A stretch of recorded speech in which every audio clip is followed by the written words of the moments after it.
Proses pemulihan pasca gempa di Mamuju dan juga Majene masih terus dilakukan. Tak hanya bangunan dan jalan, pemulihan jaringan listrik juga terus digenjot.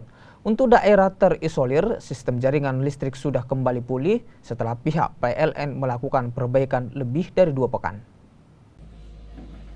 Gempa yang mengguncang Mamuju dan Majene pada 15 Januari lalu tak hanya merenggut korban jiwa. Gempa juga memutus akses jalan dan merusak ratusan bahkan ribuan bangunan. Tak hanya itu, jaringan listrik pun sempat padam. Banyaknya tiang listrik yang roboh hingga rusaknya ratusan trafo membuat pasokan listrik untuk sebagian besar Mamuju dan Majene terputus.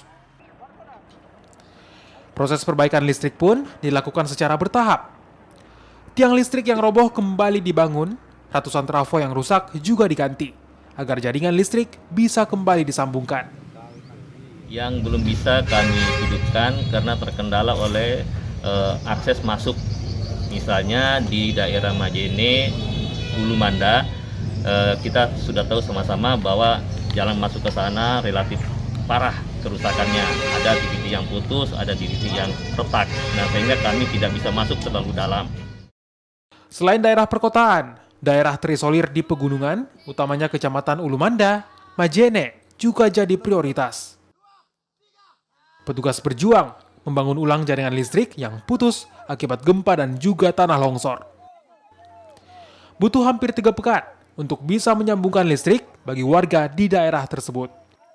Subsistem kelistrikan di Kecamatan Ulu Manda yang paling sulit ditembus oleh personil PLN karena adanya longsoran tanah yang menutup jalan, longsoran batu yang menutup jalan.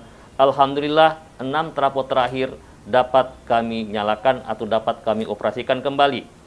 Dengan demikian, dari 872 trafo atau gardu yang padam pada saat gempa di Mamuju Majene tanggal 15 Januari 2021 telah beroperasi keseluruhan. Meski seluruh jaringan listrik telah kembali tersambung, namun masih ada sekitar 4.000 rumah tangga yang belum mendapatkan pasokan listrik. Mereka yang belum bisa menerima pasokan listrik akibat rumah atau bangunan tempat tinggal alami rusak parah.